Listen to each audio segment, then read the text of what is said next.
ఒకసారి ఆగండి, ఒకసారి ఆగండి ప్లీజ్ సార్, ఒక్క నిమిషం ఆగండి. ఏమండి వినిపిస్తుందా నా వాయిస్? మీకు వినిపిస్తుంది? ఒక్క నిమిషం ఆగండి. లక్ష్మీకాంత్ గారు గుడ్ మార్నింగ్. సో ఇందాక ఈ ఇష్యూ మాట్లాడుతున్నాం, పవన్ కళ్యాణ్ గారికి సంబంధించినటువంటి ఇష్యూ మాట్లాడుతున్నాం. ఇందాక ప్రొఫెసర్ నాగేశ్వర గారు చెప్పింది ఏంటి, నాదెండ్ల మనోహర్ గారు తర్వాత వచ్చేసి పవన్ కళ్యాణ్ గారు ఇద్దరు వెళ్ళి కలిశారు. కలిసి వచ్చిన తర్వాత ఇది బయటికి ఎలా వచ్చిందంటే కోర్ టీం ఉంటుందట. మరి నాకు తెలియదు మీ దాంట్లో కోర్ టీం ఉందనే విషయం నాకు తెలియదు. సరే అన్ని పక్కన పెడితే మనోహర్ గారు ఆల్రెడీ క్లారిటీ ఇచ్చారు. ఒకసారి ఆ మనోహర్ గారి బయట ఒకసారి వినండి, తర్వాత అంటే సురేష్ గారు కూడా చూస్తారు కాబట్టి ఒకసారి ఆ బయట ప్లే చేయండి పీసీఆర్.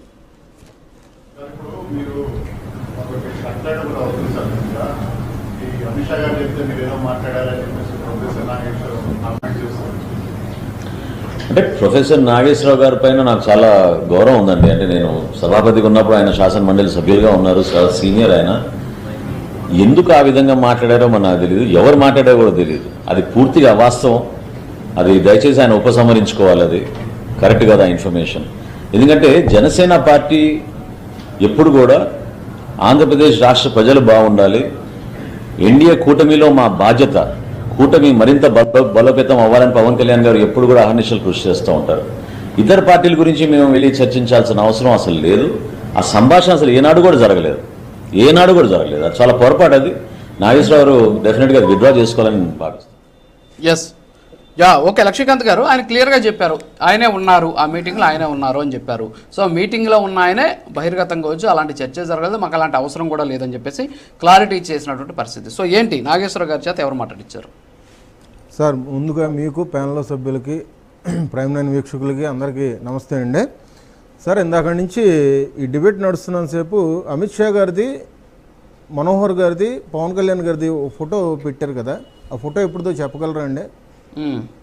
సార్ అది తెలంగాణ ఎన్నికలప్పుడు ఢిల్లీ వెళ్ళి అక్టోబర్ 25వ తారీఖునండి, అక్టోబర్ 25, 2023 అది జరిగింది సార్. అప్పటి నుంచి ఇప్పటి వరకు కూడా మనోహర్ గారు, పవన్ కళ్యాణ్ గారు ఇద్దరు కలిసి వెళ్ళి, అంటే కూటమి ఏర్పడిన తర్వాత కూడా ఇప్పటి వరకు కూడా వెళ్ళి అక్కడ కలిసిన దాఖలాలు లేవు సార్. 2024 ఎలక్షన్ తర్వాత రాష్ట్ర అభివృద్ధి కోసము, పెట్టుబడుల కోసము, వారాహి డిక్లరేషన్ గురించి డిస్కషన్ చేయడానికి కేవలం పవన్ కళ్యాణ్ గారు ఒక్కలే వెళ్ళారు. మీరు ఇప్పుడు చూస్తున్న ఫోటో, మీరు చూస్తుంది అక్టోబర్ 25 తెలంగాణ ఎన్నికల గురించి ప్రస్తావించడానికి వెళ్ళినప్పుడు ఫోటో అది సార్. వీళ్ళు ఇవాళ రోజున వీళ్ళ క్రెడిట్ పెంచుకోవడానికో లేదంటే రాజకీయంగా హైప్ తెచ్చుకోవడానికో ఒక విద్యావేత్త అయినటువంటి, సామాజికవేత్త అయినటువంటి ఒక ప్రొఫెసరు నాగేశ్వరరావు గారు లాంటి వ్యక్తిని ఆయన స్థాయి దిగజారేటట్టుగా, అంటే ఎందుకంటున్నానంటే స్థాయి దిగజారేటట్టుగా, ఇదిగోండి సార్ సాక్షిలో ఇటువంటి ప్రచురణలు వచ్చేటట్టుగా ఆయనకి, లేదంటే ఆయనకి పదవులు ఏదన్నా ఆశ చూపించేటట్టుగా వైఎస్ఆర్సీపీ పార్టీ వాళ్ళు నిన్నటి నుంచి వీళ్ళు చేస్తున్న విష ప్రచారం ఏదైతే ఉందో మీరు చూసుకుంటూ ఉండంటే సోషల్ మీడియా వేదికగా మొత్తం అంతా వైఎస్ఆర్సీపీ వాళ్లే నిన్నంతా ఇది ప్రచారం చేశారు. నిజ నిర్ధారణ చేసుకోకుండా ఇటువంటి మాటలు మాట్లాడారు. ఎందుకంటే నాకు నాగేశ్వరరావు గారి మీద అమితమైన కానీ ఆయన మీద చాలా గౌరవం ఉంది. ఎందుకంటే ఆయన మాట్లాడే ఆ ఛానల్ ఏదైతే ఉందో ఆ ఛానల్ దగ్గరికి నేను వెళ్తాను, ఆయన్ని పలుసార్లు కూడా నేను కలిశాను, ఆయన గౌరవప్రదంగా నేను మాట్లాడతాను. ఆయన ప్రతిసారి కూడా నాతో కలిసినప్పుడు కూడా ఎథిక్స్ అని మాట్లాడే మనిషి, అంటే విలువలు విశ్వసనీయత అని చెప్పేసి మాట్లాడే మనిషి నిన్న విలువలు లేకుండా, అదే విశ్వసనీయత లేకుండా ఆయన నిన్న ప్రవర్తించిన తీరు, ఆ మాటల ప్రకారంగా చూస్తూ ఉంటే ఆయన ఒక్కసారిగా జగన్మోహన్ రెడ్డి గారు అక్రమంగా కూటమికి కాకుండా ఇది బీజేపీ జగన్మోహన్ రెడ్డి గారికే సపోర్ట్ చేస్తుంది అన్నట్టుగా చెప్పారు. అంటే సార్ ఇప్పుడు ఒక మాట మాట్లాడుకుందాం సార్. సోషల్ మీడియాలో మేమేమన్నా అభివృద్ధి పనుల గురించి కానీ లేదంటే ఏదైనా కార్యక్రమం గురించి కానీ మేము పెట్టుకుంటున్నప్పుడు సోకాల్డ్ సమ్ పీపుల్ వైఎస్ఆర్సీపీ నాయకులు కిందకు వచ్చి జెండా కూలీలని పలుసార్లు కూడా మమ్మల్ని విభేదిస్తూ ఉంటారు.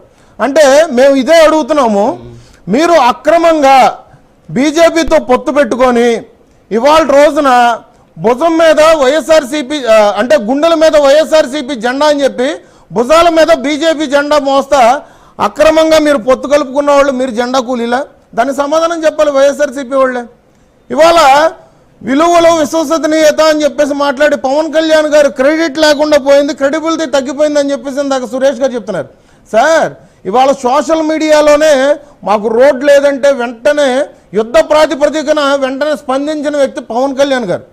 ఇవాళ ప్రజల సంక్షేమం కోసం ఎన్డీఏతో ఆయన భాగమైనా కానీ పక్క రాష్ట్రమైన కర్ణాటక వెళ్ళి రైతుల కష్టాలు తెలుసుకొని కుంకి ఎన్నికలు తీసుకొచ్చిన వ్యక్తి పవన్ కళ్యాణ్ గారు.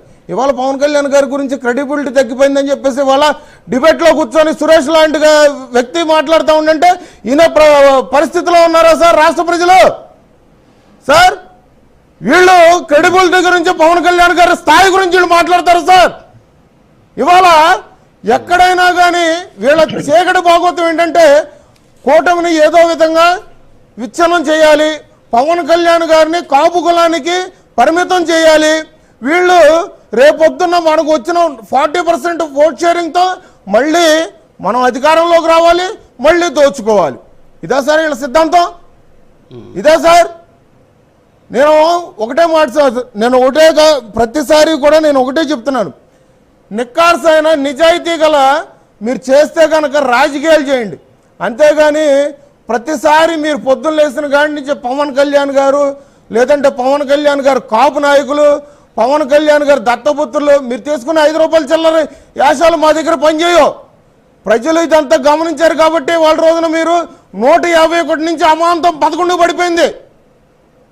మీరు ఇది గమనించకుండా ఇవాళ రోజున మేమేదో కుట్రలు చేస్తున్నాం అన్నట్టుగా మాట్లాడుతున్నారు. ఇవాళ రాష్ట్ర అభివృద్ధి ఏ విధంగా నడుస్తుంది? కూటమికి మెయిన్ ప్రధాన కారణం పవన్ కళ్యాణ్ గారు.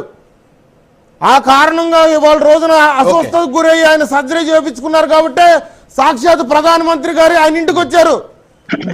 మీ ఇళ్ళకి మీ ప్యాలెస్లకి సిబిఐ వాళ్ళు వస్తారు ఏమో, మా పవన్ కళ్యాణ్ గారి ఇంటికి సాక్షాత్ ప్రధానమంత్రి మోదీ గారు వచ్చారు.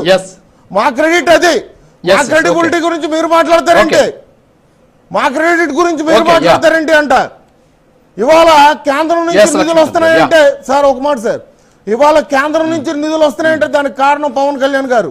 ఇవాళ ఆయన తీసుకున్న శాఖలకి వన్నీ తీసుకొచ్చారంటే దానికి కారణం పవన్ కళ్యాణ్ గారు. అంతేగాని వాళ్ళ రోజున ఇట్లాంటి డిబేట్లో కూర్చొని ఏదో చిల్లర మాటలను ఇట్లా నవ్వుతూ ఉండంటే ఇక్కడ ప్రజలు నమ్మే పరిస్థితిలో లేరు. అదొకటి అర్థం చేసుకోండి. అంతేగాని మాట్లాడితే పొద్దున్న లేస్తే ఏదో విషం కక్కాలి, వైఎస్ఆర్సీపీ శ్రేణులకి ఇది పరిపాటి అయిపోయింది. రోజు ఒళ్ళు దగ్గర పెట్టుకొని ప్రవర్తించండి అంతే. Okay sir. మస్తారావు గారు ఒక్కసారి అంటే గతంలో పవన్ కళ్యాణ్ గారు ఇదే అంశానికి సంబంధించి అనేక సందర్భాల్లో మాట్లాడారు. సో విశ్వసనీయత, క్రెడిబిలిటీ అని